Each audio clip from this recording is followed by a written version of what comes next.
उस समय यरोबआम का पुत्र अबिय्याह बीमार पड़ा।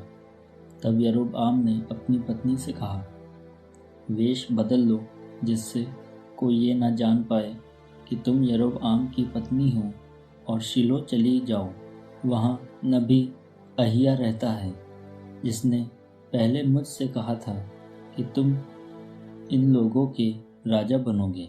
10 रोटियां, कुछ पूरियां और एक कुप्पी मधु साथ लेकर उसके पास जाओ। वो तुम्हें बताएगा कि इस लड़के का क्या होगा।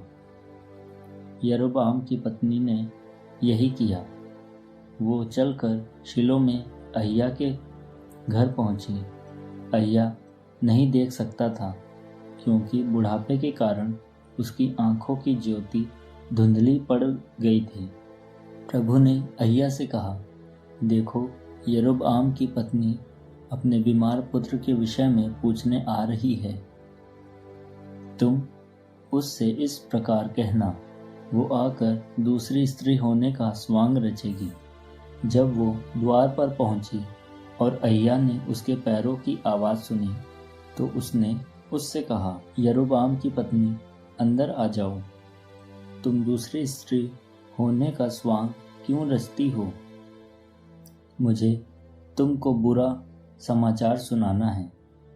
तुम यरोबआम के पास जाकर ये कहो, प्रभु इज़राइल के ईश्वर का कहना है कि मैंने तुम्हें लोगों में ऊंचा उठाया और तुम्हें नी प्रजा इज़राइल का शासक नियुक्त किया। मैंने दाऊद के घराने से राज्य छीनकर उसे तुमको दिया, परंतु तुम मेरे सेवक दाऊद के समान नहीं निकले, जिसने मेरी आज्ञाओं का पालन किया था और मुझे प्रिय लगने वाले कर्म करते हुए संपूर्ण हृदय से मेरा अनुसरण किया था। तुमने अपने से पहले के सब लोगों से अधिक कुकर्म किए। तुमने अपने लिए अन्य देवता ढली मूर्तियां बनवाई।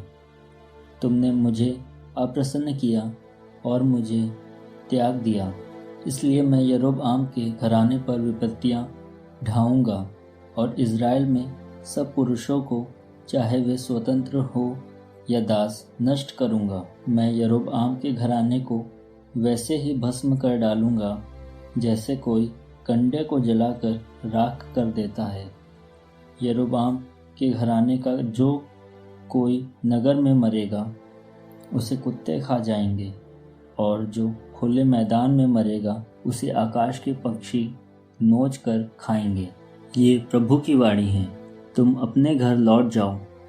ज्यों ही तुम नगर में पैर रखोगी, लड़का मर जाएगा। समस्त इज़राइल उसके लिए शोक मनाएगा और उसे दफनाएगा, क्योंकि यरोबआम के घराने में वही अकेला कब्र में दफनाया जाएगा।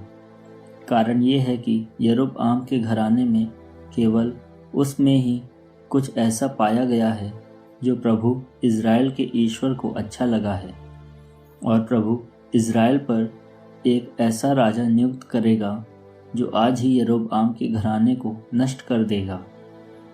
प्रभु इज़राइल को इस तरह मारेगा कि वो पानी के नरकुल की तरह हिल उठेगा।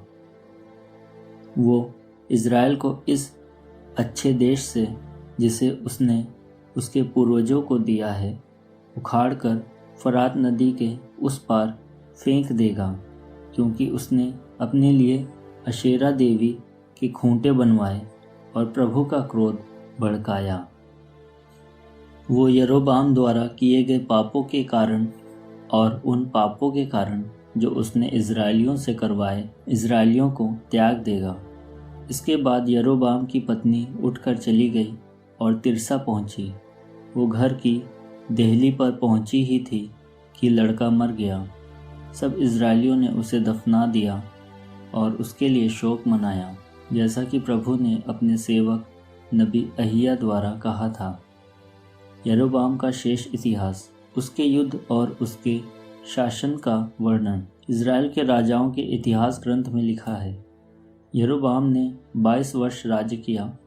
इसके बाद वो अपने पितरों से जा मिला। उसके स्थान पर उसका पुत्र नादाब राजा बना। यूदा में सुलेमान का पुत्र रहबाम राज्य करने लगा।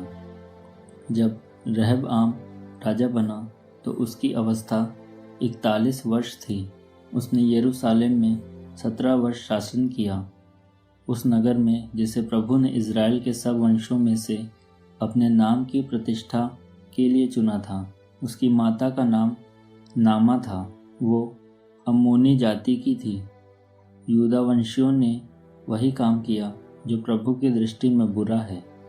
उन्होंने अपने पाप कर्मों से प्रभु का कोप अपने पूर्वजों से भी अधिक भड़काया। उन्होंने टीलों पर पूजा स्थान बनवाए और प्रत्येक ऊंची पहाड़ी पर एवं प्रत्येक घने पेड़ के नीचे पूजा स्तंभ और अशेरा देवी के खूंटे प्रतिष्ठित किए। ऐसे लोग भी देश में थे जो पूजा की आड़ में पुरुष गमन करते थे। उन्होंने उन राष्ट्रों के सारे घृणित कर्मों का अनुसरण किया जिन्हें प्रभु ने इज़राइलियों के सामने से भगा दिया था। राजा रहबाम के 5वें वर्ष मिस्र के राजा शीशक ने यरूशलेम पर आक्रमण किया। उसने प्रभु के मंदिर और राजभवन के सारे खजाने लूट लिए। उसने सब कुछ छीन लिया, सोने की उन ढालों को भी जिन्हें सुलेमान ने बनवाया था। राजा रहबाम ने उनकी जगह कांसे की ढालें बनवाई और उन्हें उन अंगरक्षकों के अध्यक्षों को सौंपा जो राजभवन के द्वार पर पहरा देते थे। जब जब राजा प्रभु के मंदिर में जाता था, अंगरक्षक उन्हें हाथ में लिए रहते और उसके बाद वे उन्हें रक्षकों के कमरे में ले जाकर रख देते। रहबाम का शेष इतिहास और उसका सारा कार्यकलाप यूदा के राजाओं के इतिहास ग्रंथ में लिखा है। रहबाम और यरोबाम में सदा युद्ध होता रहा। रहबाम अपने पितरों से जा मिला और अपने पितरों के पास दाऊद नगर में दफना दिया गया। उसकी माँ का नाम नामा था। वो अम्मोनी जाति की थी। उसका पुत्र अबियाम उसकी जगह राजा बना।